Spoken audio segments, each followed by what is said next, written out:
been more than 200 years, 300 years since Columbus found the New World, and lots of European powers have decided to establish colonies in it. So almost all of the New World is colonized, except for some parts on the West Coast and by the Pacific Ocean.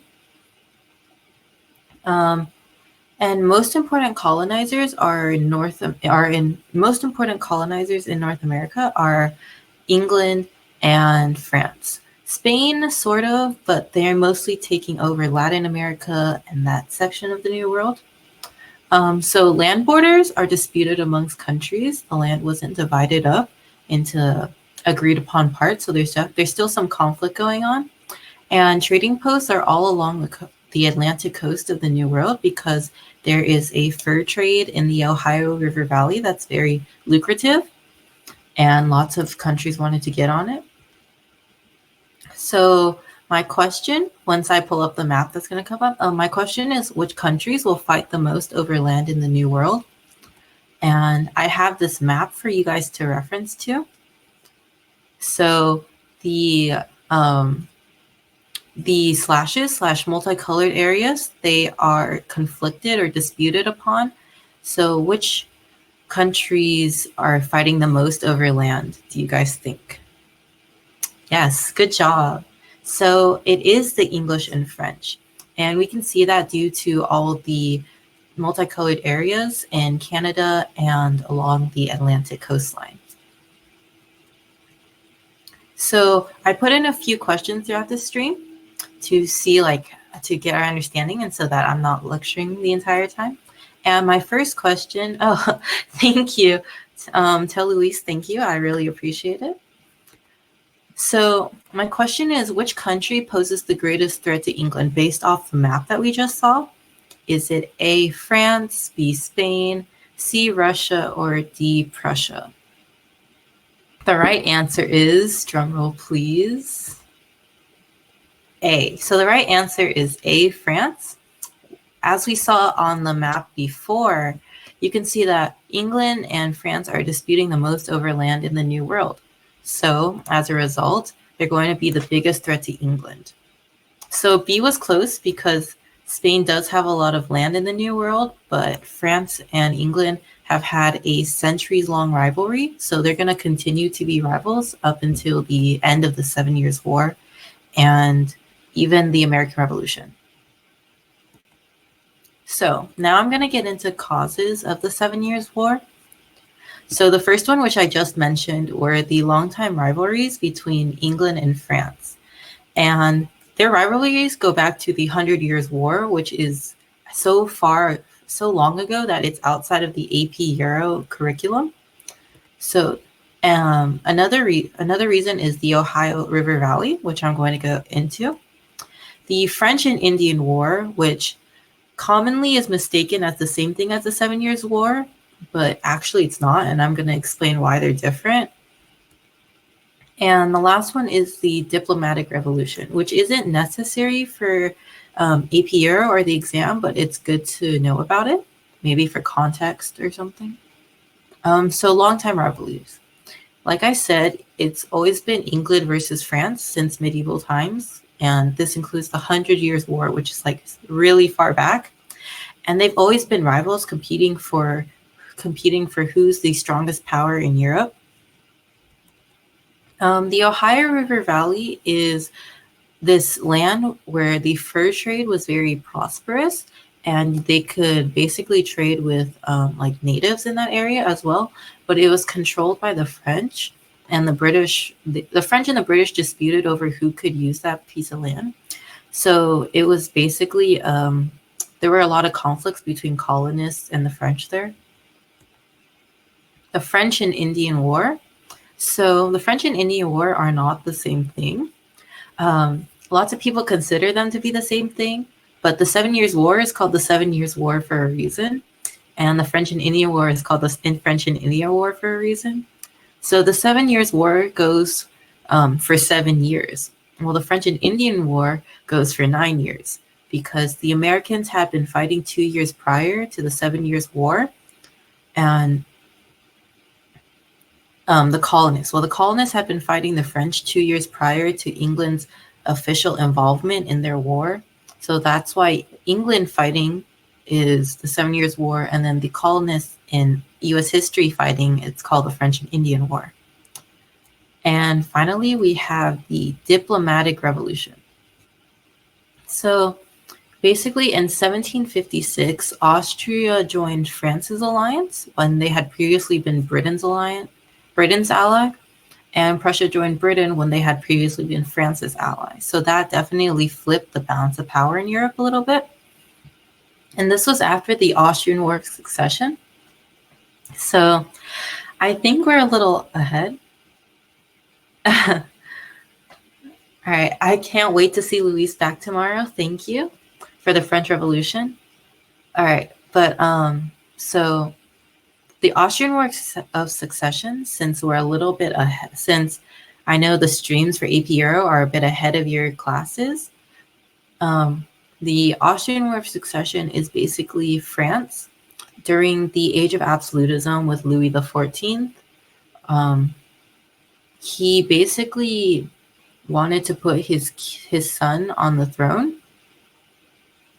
And basically France fought with other countries to put their king on the throne in Austria. And this would eventually be the same thing after, like with the Spanish War of Succession, where Louis XIV wanted to put his grandson on the throne, one of his relatives on the throne in Spain, but that would have severely upset the balance of power in Europe.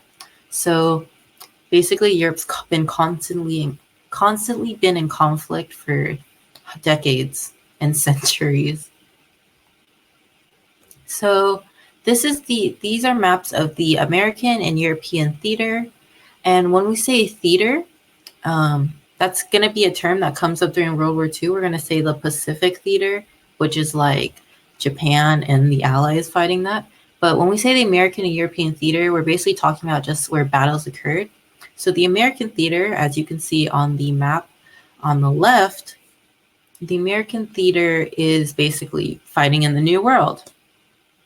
And yeah, so here is the, this is basically where the French and Indian War started. Basically, the Americans attacked the French at a fort, trying to take it over because there's a lot of conflict with the Ohio River Valley, right? And the Americans, like the colonists, lost very badly. So they needed they needed English help, but England was busy with the war in the in the European theater here, as you can see. So basically in the European theater, which isn't as important as the American theater, but I'm going to go into it a little bit. Basically, the European theater started when Prussia invaded Saxony, and then all the alliances came into play. And as you'll see throughout this course, alliances are like a huge problem. But basically, alliances come into play, and once your ally goes into war, you have to go into war as well. So that's why it was such a massive war in Europe. But in America, it's way more significant because it resulted in like a permanent change of balance in America, and basically cemented Great Britain as the #1 power in the world. But as I said before, the 7 Years' War was only fought for 7 years, as you can tell by the name, while the French and Indian War was fought for 9 years by the Americans. So without the help of their mother country, the colonists set to fighting the French, who were basically impeding on their trade. They fought them by themselves, and they had to fight against Indians as well. So then some natives would help the colonists, but not many, because they had a very sour relationship. When the colonies were founded, they had a very sour relationship. So those relationships carried on towards now. But for the French, they were buying the support of the Indians or the natives who wanted to get the colonists off their land.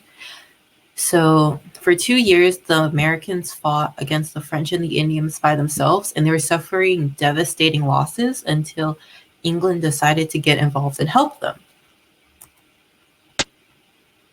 So after the war, we have 2 treaties.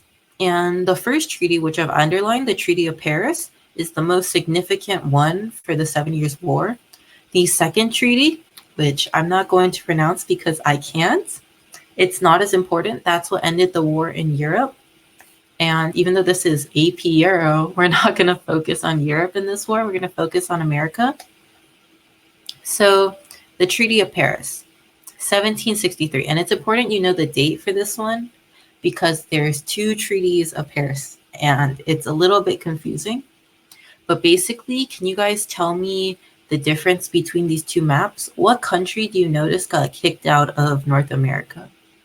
The country that got kicked out, as we can see from the map, is France. And as we can, France is the red area on the left map. And as we can see, this is prior to the war. So prior to 1756, Louisiana, the Louisiana Territory and the area west of the Appalachian Mountains was French territory. So they controlled all of that and even a little bit into Canada, which is why Canada's bicultural today, with Quebec being the French center and England and the rest of them speaking English. See, history does have modern uses. So other than speaking of Canada, what we can see after the war is that from the Treaty of Paris, France loses all and almost all of their influence in North America. And I'm not sure if you guys can see, but there's this area right here. Once this part goes away, there's an area right there that's red, and that is the last French territory after the 7 Years' War. So they lose a significant amount of territory, and France doesn't give all of their land to England because why would you give it to your number one rival, right? So they gave it to their ally, Spain. And it's important to note that the 7 Years' War could be considered the first global war because it involved almost all those European countries, as we saw here. And it also involved the colonists in the New World. So it was basically across the ocean and like a massive global war. So anyways, so the Treaty of Paris, 1763, France agrees to give up most of their land in North America. They lose most of their influence. Quebec is still primarily French. Like the people who moved there from France aren't going to go back home. They're going to stay there. But they are no longer being ruled by the French government, but instead the British government. So that's definitely a difference. And as you can see, there are the words Appalachian Mountain here. And we can see that before the 7 Years' War, the colonists could only live here. Now that's really important for the American Revolution. And so make sure you guys remember that the land for the colonists expands past the mountains now. So Spain gets the Louisiana Purchase, and England can finish the eastern coastline. They can keep the eastern coast. They basically earn all of the eastern coastline that was basically held by France. So yeah, major takeaways from the 7 Years' War.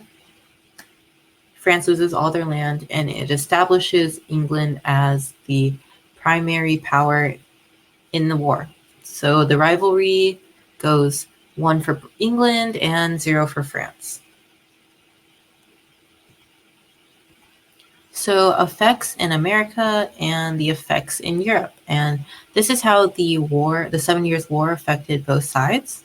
So the first effect, as I said earlier, was that France lost most of its land in North America. And England gained complete control over most of it. Of course, French settlers who had lived there and established their lives there for like more than 200 centuries wouldn't head back to France because it's currently in a state of economic decline, which you're going to get into, which I'm going to get into tomorrow. But right now, just know that France is in a state of economic decline because of lavish spending and low taxes. And England, due to their victory in the war, along with the colonists, They gain complete control over the top part of Canada, over most of Canada, and the eastern border. They get to secure that. And that's like all the trade from the Atlantic. So that's really good for the colonists. But this also has its downsides, and I'm going to get into that soon with the American Revolution causes. So the next effect in America is that there's more land for the 13 colonies past the Appalachian Mountains, and we get the Treaty of Paris in 1763. But this land and colonists are super ecstatic about it. They fought 9 years. They fought 2 years without England. They did a lot of the work, had to supply their own weapons for a big part of it. But England's going to not allow them to move past the Appalachian Mountains, and that's going to be a huge cause for the Revolutionary War. And I'm going to go into what they implemented to prevent their colonists from moving westward. And as I said, it greatly sours the relationship between England and the colonies. And it's basically like the first domino and the domino effect of ruining the relationship between the colonists and England. See how I'm saying colonists and not Americans? Because they haven't declared themselves as America yet. So it's definitely important to make that distinction, especially if you guys take APUSH next year. So some effects in Europe are Britain becomes the strongest power of the world. And because they're the strongest power, they can expand they're basically strengthening their hold on other colonies, like in India.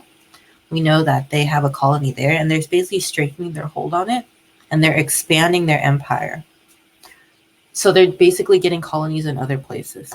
But a downside of it was that England went into a lot of debt, helping the colonists fight a 7-year war and fighting on land on their continent, on the European continent, definitely put them in a lot of debt. And they needed to find a way to pay off the debt, which will be a very important factor for the American Revolution. And like I said, it ruins the relationship between Britain and the colonies. So as we can see on both effects, it ruins the relationship. On both sides, it ruins the relationship between England and the colonies. And France is going to try to exploit this because think of countries like people. They act like people. They do things like people. Their motivations are like people. They're selfish. They want to do what's best for them. So France, having lost the war, is going to exploit the weakening relationship between Britain and the colonies. And we're going to see that in the American Revolution. So I have another question so that you guys get time to basically absorb all the information I just said. And so the question is, which of these was not an effect of the 7 Years' War? A, England gains more control in North America. B, the colonists gain the Louisiana Purchase. C, the relationship between England and the colonists sours. Or D, England goes into severe debt. So if you said B, that is the correct answer. As I said earlier, Americans did not get the Louisiana Purchase. They actually got up to a little bit past the Appalachian Mountains, up to the Mississippi or Missouri River, I believe. But all of the other answers are completely correct. England gains more control in North America.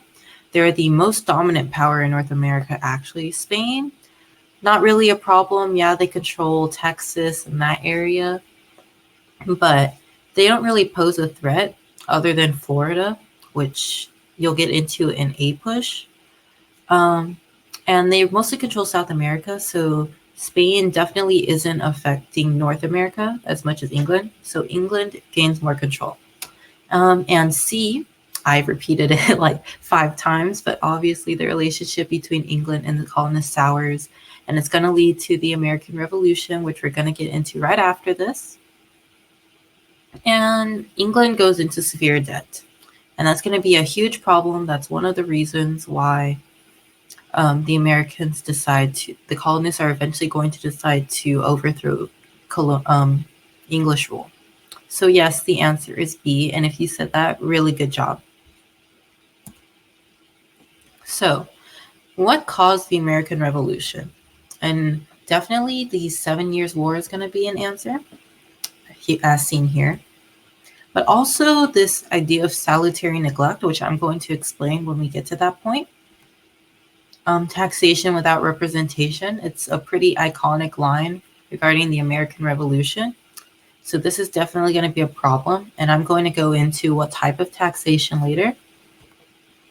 And the Proclamation of 1763, which you don't really need to know the name for APO, but it's definitely a major reason why.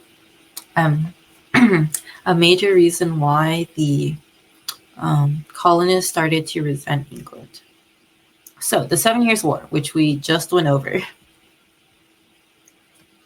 England has no more money. They are absolutely broke. War costs money, soldiers, food, paying soldiers, feeding them food, moving them across the ocean to help people on the other side of the world. All cost money. And England is drowning in debt. And they can't pay it off. That's like the biggest problem for them at the moment. So this is going to play into the idea of salutary neglect. But to understand salutary neglect, we kind of have to understand how the colonies are founded. So I'm going to give a really quick A-push lesson, really fast, just so that we understand what salutary neglect means. And when I say salutary neglect, I mean that you can replace the word salutary with benign. So in 1607, I believe, Jamestown was founded in Virginia, and England didn't really care. Anyone who moved over to the New World was allowed to move over there, didn't really care. It was supposed to be a place that the New World and the America were supposed to be a place that accepted religious tolerance, freedom of speech, all of that good stuff, which we can still see today in, not if you pay attention to the news, but you can still see its influence on the ideals of America and are what we've been founded on in the Constitution and our Bill of Rights. So when I say salutary neglect, I just mean that Britain didn't really care what colonists were doing over there. They were trading partners, which was great, expanding the economy and everything, helping them get things that they never had otherwise, like tobacco, major cash crop, helped, super popular in England. And yeah. And the colonists' relationship with England when they were founded, it included benign neglect, which is just another way of saying salutary neglect, because benign means not harmful, but also not good. It's like neutral. And then neglect is, just like leaving them alone, kind of not dealing with them in a way.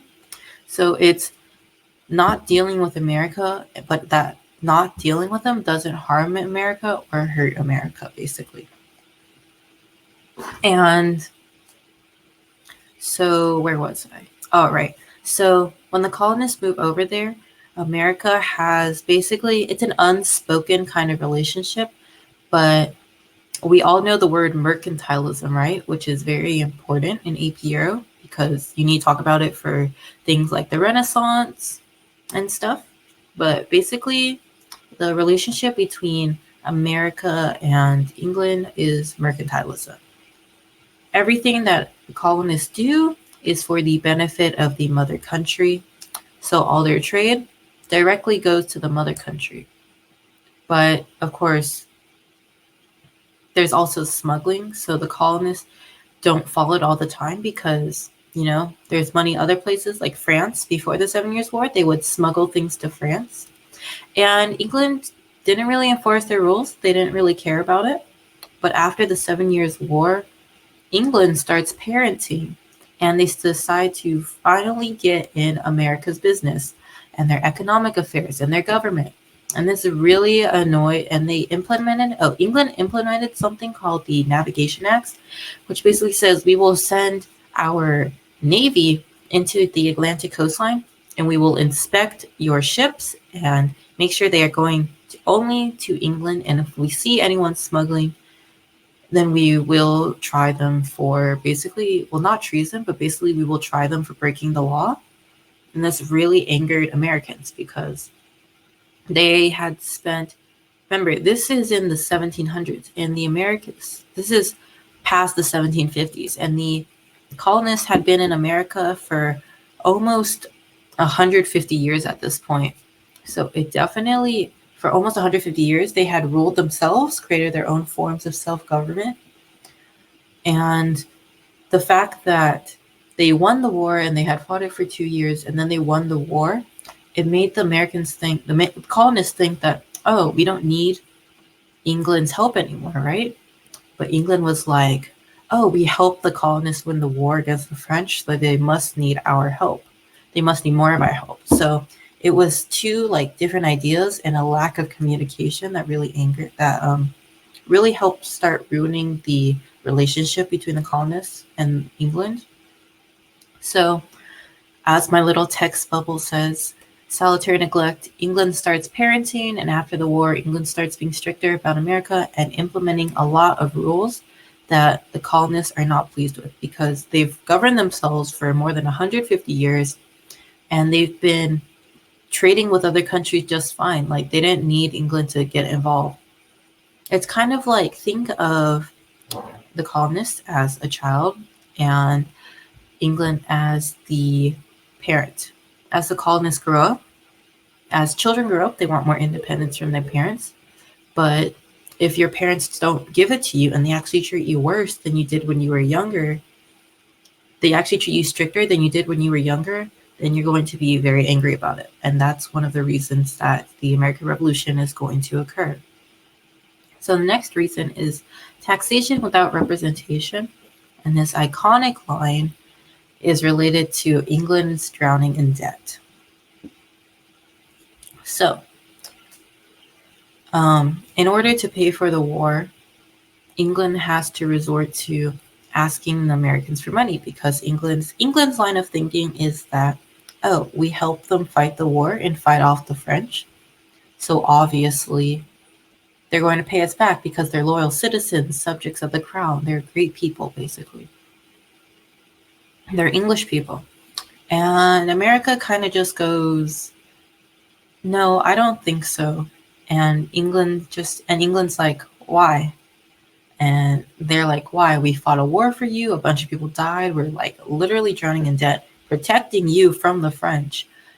And the Americans are like, I don't know what you're talking about. We fought the war by ourselves.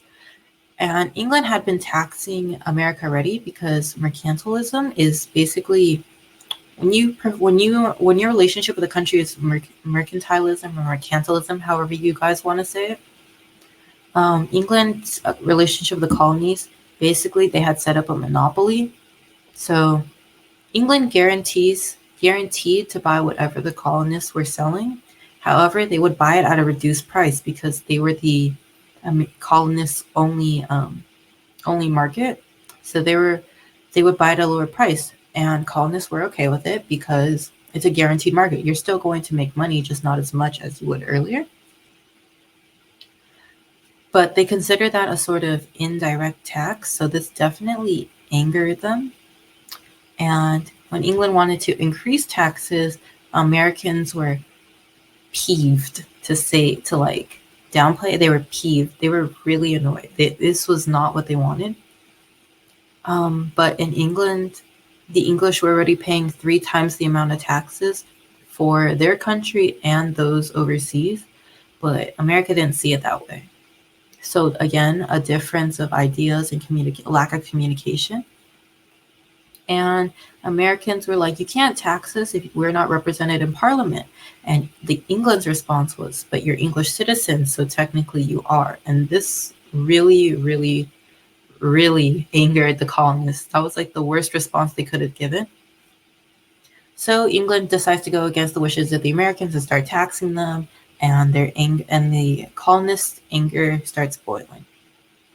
And then finally, with the Treaty of Paris after the 7 Years' War, we all know that England was granted land from France due to their victory.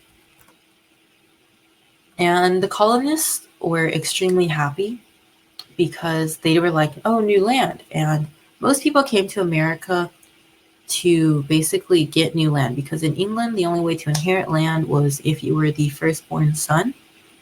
And if you were the secondborn son or someone like that, you weren't going to get anything. And there is practically no chance for opportunity. So that's why America's like called the land of opportunity. So they would sail here and basically claim bits of land for themselves to farm. And the colonists believed themselves to be overpopulated, when in fact there were actually only 3 people per acre at that time. And there were a lot of acres in the New World that they could live on. But the expansion of the Appalachian Mountains, expansion past the Appalachian Mountains, just made the colonists more greedy for land. And England's response to the colonists basically saying, oh, we can move past the Appalachian Mountains right now, like now, right? And England was like, no, here's our proclamation of 1763. And it's actually called the Proclamation line of 1763, but I cut off a word on accident. So basically they said, you see the Appalachian Mountains? You're not allowed to move past there. And the Americans are like, well, why not?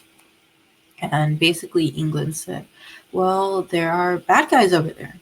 Well, this was before the 7 Years' War, but it still applies to then. And they were like, there's bad guys over there. So before the 7 Years' War, colonists believed this because the French still occupied the Ohio River Valley and the Louisiana Purchase territory. And they were like, okay, that makes sense. Our country's just protecting us.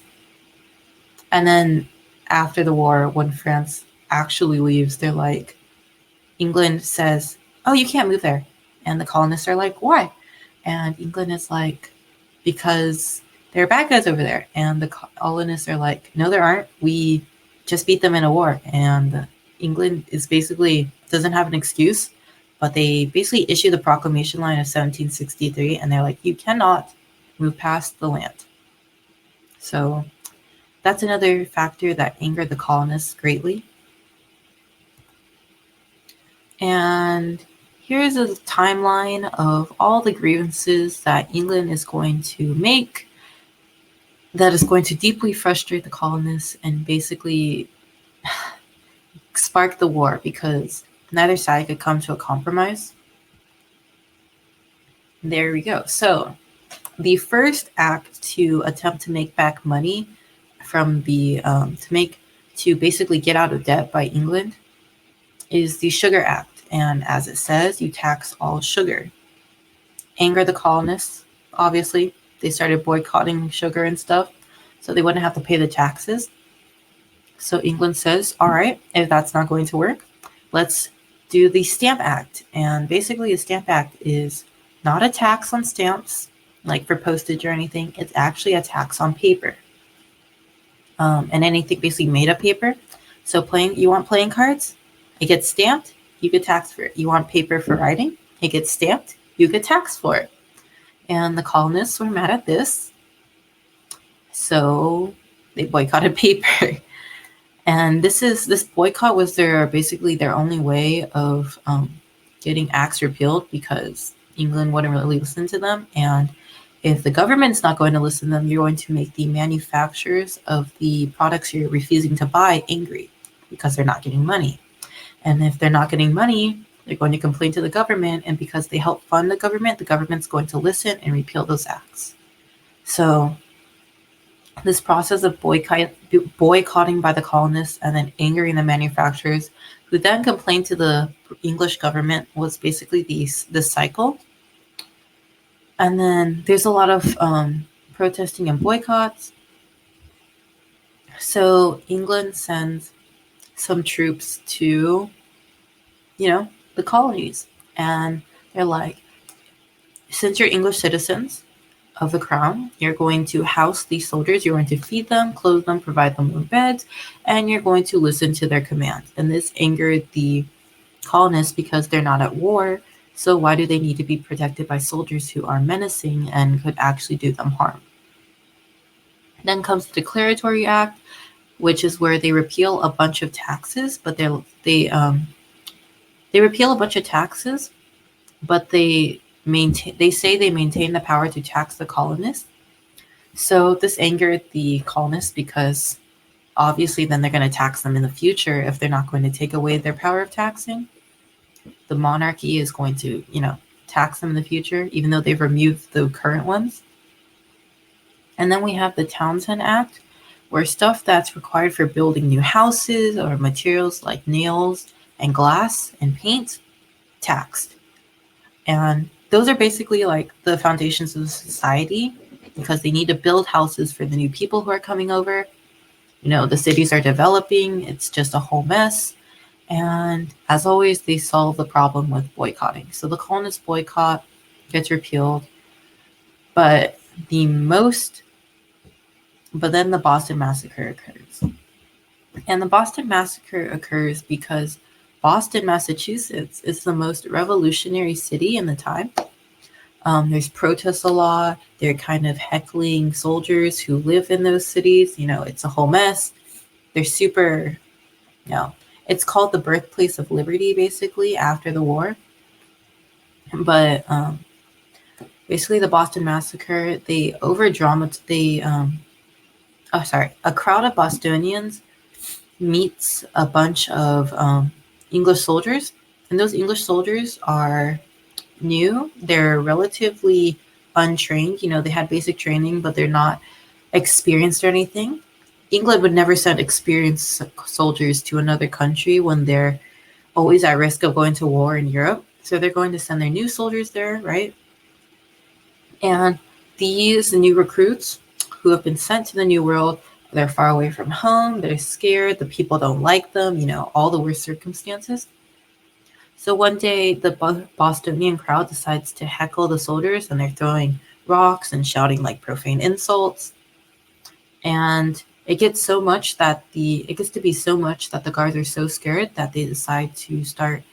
They fire a shot, and it does kill a few people, but it's not a massacre like the name implies. And people take this event, especially a certain Paul Revere, a very famous Minuteman, and he basically makes a newspaper clipping, and it shows a really bloody scene that's been dramatized, so it inspires like anger in the colonies so that they want to revolt. And I'm going to show you guys the picture after we get through the last two. So after the Boston Massacre, both sides are like, okay, that was not good. Both sides are like, okay, maybe we're being a little too extreme with this we're unhappy with you thing. So, well, chill, right? It's a semi-peaceful time, as peaceful as it can be during revolution. But England doesn't stand down from taxing their people, and they decide to implement the Tea Act, which is the East India Company, I believe. The East India Company is allowed to have a tea monopoly on the colonists, and this angers them. So the Sons of Liberty, an extremist group at the time, they decide to dress up as Indians, go aboard a ship with tea, like East India tea one night, and toss it overboard into Boston Harbor. And this is just really bad for the city of Boston because the next morning when they find it, or the next day when they find it, the English government is so angry that they say, unless the tea is cleaned up from the harbor and it's all paid for, nothing goes in and out of this bay. And that's when they implement the Intolerable. And they're going to implement the Intolerable Acts about a year later because Boston is just getting worse and worse and worse. Their behavior is not improving. And the most significant Intolerable Act, the Intolerable Acts are the English name for it, but the European name, as England saw it, are the Coercive Acts. So if you want to name it as either, that's okay. Or if someone calls it Coercive Acts, you should know they're talking about Intolerable Acts. But basically, the colonists, basically, England decides to punish Boston, and they shut off all ships going in and all ships going out. Nothing can get in and out of Boston, Massachusetts. So they're effectively starving the people until someone admits to the Boston Tea Party or the harbor gets cleaned up and paid for, and so on amidst. And this is where like the colonial unity starts occurring, because the other states are not going to stand by this, and they actually send food and supplies to Boston so that they can survive, which is actually like one of an informal sign of unity during this time. So that's really important. So this is like the timeline of English grievances. I didn't get into Lexington and Concord, which is when the shot was fired around the world. The first shot of the American Revolution was fired. But this is basically a timeline, like a list of colonial unhappiness going from very low with the Sugar Stamp Act, the Proclamation of 1763. It's kind of low, but people still support them. And it's getting higher. With every taxation, it's getting higher and higher and higher and higher until it boils over with the shot heard around the world at Lexington and Concord. So here's the dramatic picture of the Boston Massacre. And as you can see, there is a lot of people who are dying. And it looks like, and as you can see on the right, on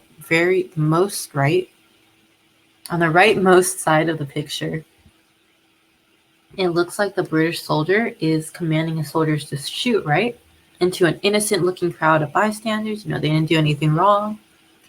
But this is like one of the variations of the engraving done by Paul Revere. And it's basically painting the British soldiers in a bad light, even though the shooting was most likely accidental. And it shows a lot of people who died or like are dying, like an innocent crowd being shot to. Obviously there's going to be a lot of massacres. Like, not massacres, there's going to be a lot of casualties, but it actually wasn't that bad. So this is one of the major things that helped spark more anger towards Britain, and was kind of seen as sort of, we can't go back point, even though there's a period of calm, because, once you've killed people, you've killed people. There's no going back from that. So because I just lectured a lot about the timeline of English grievances, I'm going to give you guys a question so you guys can process it. And basically, who was not involved in the Revolutionary War?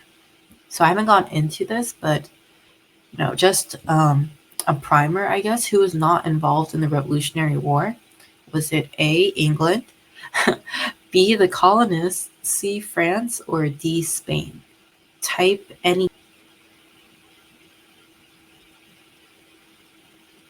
Okay, so the answer is Spain.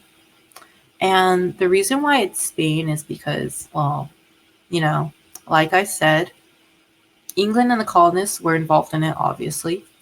And France is still mad about the 7 Years' War. So Spain, they didn't really want to get into it because they're not too worried about North America. No battles are taking place on their land. So Spain was not involved in the Revolutionary War. So here are the people who were involved in the Revolutionary War. We have the colonists, England, and France, officially in 1788. And the reason I have a date under France is because although they're still petty about the, they still have a grudge against England for losing the 7 Years' War, they're not going to declare their support for a new fledgling, a group of fledgling, not fledgling, a militia, like a self-made militia, if they don't have reassurances that the colonists are going to win. And they don't get that reassurance until 2 to 3 years into the war at the Battle of Saratoga. Because before the Battle of Saratoga, it was just a lot of losses, a lot of continuous losses by the colonists towards England, because they were untrained, they didn't have a lot of weapons, lack of food, that stuff. So France doesn't come in and officially help the colonists with the war effort until 1778, where they officially send troops. But they're going to definitely send supplies to the colonists until then. And some French aristocrats like Marquis de Lafayette, who's also important in the French Revolution. He's going to basically ignore France not being involved, and he's going to go there and help a little bit before France gets formally involved in the American Revolution. So, what were the effects of the American Revolution on Europe and in general? So, American independence, obviously, number one, but it also inspired future revolutions. And the most significant revolution that's going to inspire is the French Revolution, which, if you guys took a world history class before Euro, you're going to know is probably the bloodiest revolution in history. And the French Revolution, yes, tomorrow. So tomorrow night, I'm going to be talking about the beginning stages of the French Revolution.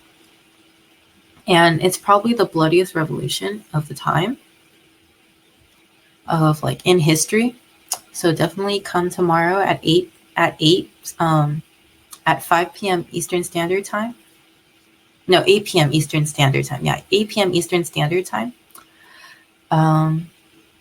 So another effect of the American Revolution, even though France and the colonists won, is that France is even worse off than they were after losing the war.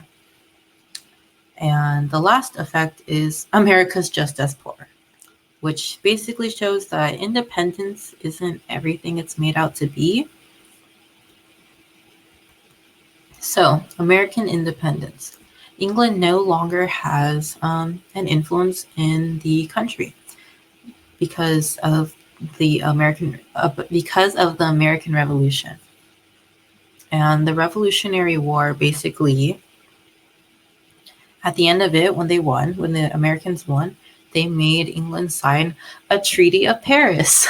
So the second Treaty of Paris, which is why I said dates are important, because the first one was for the 7 Years' War, and the second one is for the American Revolution. So England basically has to agree to take out all of their troops, leave the colonies, and basically not interfere with trade and let them trade with whoever they want. And England signs it, but that doesn't mean they're going to follow the rules. And that's going to be a major problem for America. So the second effect of the American Revolution is that it inspired other revolutions. Thomas Jefferson, as you guys probably know, wrote the Declaration of Independence, and other countries would use that as inspiration for their own revolutions. So places like Haiti with the Haitian Revolution, Mexico with their desire for independence, and France are all going to follow in America's footsteps after seeing their success. And France is going to see it happen very, very soon after this American Revolution, but it's going to be bloodier and even worse than the American Revolution, and it's going to be so bloody and so deadly with so many people dying that it's even going to scare the people in America. And even though France won the war, they thought that, they get paid off by American time, but it's too late for that. They are drowning in debt because of a bad monarchy. So the stress of the war on the French economy basically aids in causing the incoming revolution, because the monarchy and the nobles who live in Versailles love to spend lavishly and live in like excellent conditions, while the peasants are breaking their backs in the fields trying just to feed their families and pay taxes, which no one else has to pay in the country. So these circumstances, along with more war debt that they have to cover by themselves, it's going to extremely anger the peasants and basically ruin the relationship between the monarchy and the peasants forever. And it's just going to lead to one of the bloodiest revolutions. And finally, America is just as poor as the French, because England is, like I said, countries act like people, and England is incredibly petty after losing the war. So they're going to sign the Treaty of Paris, like I said earlier in the American independence part. They're going to sign the Treaty of Paris, but they're not going to follow it. So they're still going to have soldiers, maybe not directly in the colonies, they're still going to have them like past the Appalachian Mountains and in that territory and those lands that were like granted to them. And they're going to impede with transatlantic trade. So, like, if an American ship wants to trade with someone in Europe, maybe a British ship might attack them and seize their men and impress them. Because, America's weak. They don't have the power. Just because they're independent doesn't mean they have the respect of other countries. So they're going to England's basically not going to follow any of their terms. And they're going to keep attacking America and make life really hard for them to basically make it seem like, oh, look how good your relationship and your time with us was. And now that you're not with us, look how much you're failing and how much you need our help. So that's going to be a problem. And also with France entering the war, they only entered the war in 1778 because they signed an alliance with America after the Battle of Saratoga. So this alliance is going to prove to have very disastrous effects in the future. And it's going to be a source of conflict for America between establishing trade with England and trade with France. Because France and England, even though Britain is the stronger power right now, it doesn't mean their rivalry stopped, and it doesn't mean it's going to stop in the future. So that is the end of my stream. Thank you guys so much for tuning in about the 7 Years' War and the American Revolution. Even though this is an AP Euro stream, it mostly took place in America. So if you guys have any questions, I'm love to answer them for you.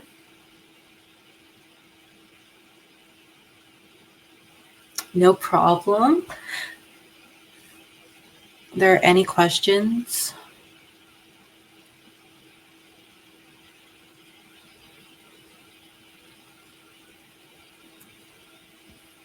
If you want to know where the American Revolution or the 7 Years' War was applied in, I linked that it was the 2018, it was the first LEQ question, and in 2017, it was also the first LEQ question, because those were comparison and continuity, change in continuity over time, and they wanted to know how basically war was fought during this time and war was fought in the future, and how European governments managed people during this time and how they managed them in the future.